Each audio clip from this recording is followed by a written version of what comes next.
Hey, what's going on, comic book community? Now, I know it's been a hot minute since I last uploaded a video, so this haul is going to consist mostly of LCSs and a couple of antique shops. So I just want to not keep you guys waiting, and let's get right into it. So I managed to pick up this one at the LCS, your obligatory DC Universe variants, The Adventures of Superman number 515, Justice League of America 91, and JLA number 26. It's the first appearance of this guy and a couple of other characters that form some kind of a team. Catwoman number 82. This one's a newsstand. From what I've been seeing lately, this is right now like a $10 book. Next up is Superman Adventures number 20. This is the first appearance of Volcano, who is one of those characters that made their first appearance in the cartoon before they ever stepped into comics. I've actually finally was able to run into some Batman Beyond issues. First up is number 4, the first appearance of Melanie Walker, aka 10. Batman Beyond number 6, the first appearance of the Stalker. Now, they didn't have any of the big key issues, but they were just mostly run fillers. Like, I kind of wanted to pick them, most of them up, but they weren't in the best of conditions, so I just managed to pick up the nicest looking ones, and they still managed to be first appearances. Now, at another LCS, I managed to find 2 copies of these, and I didn't want to make it seem too obvious, because this is one of those stores where if you kind of draw suspicion, then they're gonna start price checking you at the counter. So I just made it seem like I accidentally picked up 2 copies, and I just go ahead and just charge me $1 for both. Oh, and I managed to pick all these books up right here for $2. These for $1 right here. Green Lantern number 43. The Black Hand evolves into one of the Black Lanterns. So as stated, I managed to pick up 2 copies of those. Nightmares on Elm Street number 4. Now apparently this is like a really limited print run on these. It's like the more in depth into the series that it goes, like the harder and harder they are to find. So essentially after issue number 2, because it's only a 6-issue limited run, they start getting harder to find, and they fetch a pretty penny for most of them. Now, next up is Detective Comics number 457. It's really low grade. I managed to get this for $1. The first appearance of Leslie Tompkins. Now, this one I managed to pick up at an antique mall for $5. Like, the movie has seen its day, and it's one of the better Fox X-Men movies. Wolverine number 66, the first Old Man Logan. Now this one is kind of an upgrade for me, depending on what, HBO Max and everything that's been announced as of late where this is headed, because I really don't have faith in, that side of DC anymore. But this is a showcase number, I believe it's 39. This is the 3rd appearance of the Metal Man, and it's also happens to be the first appearance of Chemo, which first starts out as a villain but then manages to kind of join the team. I managed to pick this one up for $15, and in this condition I would say it's like about a 4.0, which in of itself is actually pretty good, because most of the copies you tend to find out in the wild are really beat up and torn up, and then they ask anywhere from 40 to 50 for it. But I kind of got lucky with this one.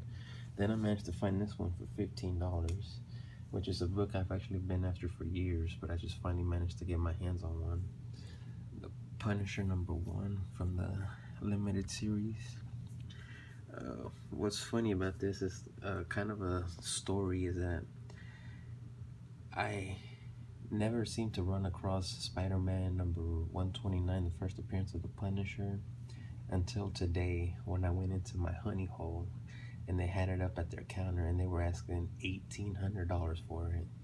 And the guy kind of self-graded it as a 8.0. And we got like into this heavy like conversation, like would he be willing to make a trade for it? He goes, nope, cash only. So I was kind of bummed out on that. However, like upon like further like looking into the display case, I managed to find this one book, which is a really huge upgrade for me because the one I have is a 1.0. And I kind of don't want to say this out loud, but I kind of overspent on this and I went over budget, but he did give me a killer deal on this. It's a Batman number 234, the first Silver Age of Two-Face. And I was kind of like really debating picking this book up, but I'm kind of glad that I did because he managed to throw in these next set of books in for free just for buying this one. So these are just mostly filler. Detective number 464, that's just Detective Comics Batman filler. So Michael Turner Superman Batman number 8. Next up is this is actually cover B, Superman Batman number 13. I'm actually looking for cover A with Supergirl. This just happens to be cover B that features Darkseid. This is the Lone Ranger, I believe. This is issue 52 or 53, and it had a price sticker of 15, but he managed to just give me that for free. DC Universe Rebirth number 1. Now I couldn't, talk him into giving me that. Is it the 4th or 5th printing that happened to have the 3 Jokers on the cover? I couldn't talk him into giving me that one for free, but he did manage to just hand me this one. This one, I believe, is Vigilante number 2 that features Superman. I don't know, for me it's kind of like a tie-in to the Suicide Squad and Peacemaker show. Maybe this could be something of a prelude into season 2 of the show.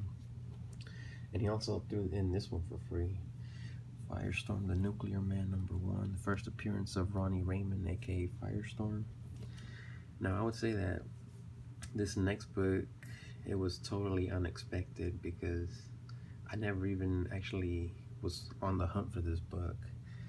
So the story behind this is that like right after the Black Adam trailer dropped, like I noticed that Justice Society of America number 25, the first appearance of a whole bunch of characters that included the guy that will eventually become the Atom Smasher. That book just like shot up in price, so I went to an LCS, and come to find out, as soon as I started digging, that I look up on the wall, they managed to pull it out, and because it was in their back issue bins, it was going to be $2, but as soon as you saw it on the wall, I'm like, your heart kind of sank because they were asking $100 for it. I'm like, oh, there is no way I'm paying that. However, I did remember that this one time when I made a visit to one of the antique malls that's in the area, I remember seeing this book. So I managed to take a trip down there, and lo and behold, as soon as I get to that specific booth, it's no longer there.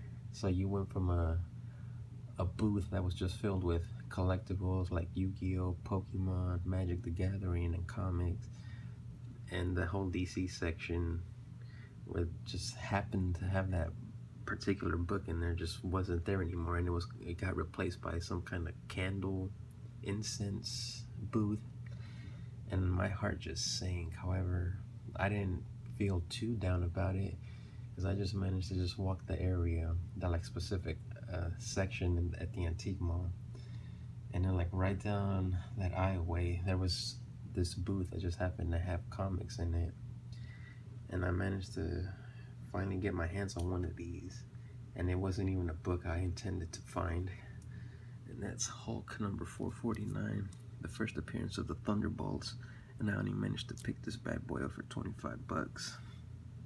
So you guys let me know how I did with this haul, then just keep it going out in the community, man. Keep posting, showing off your good finds, and peace and love, y'all. All right, take care.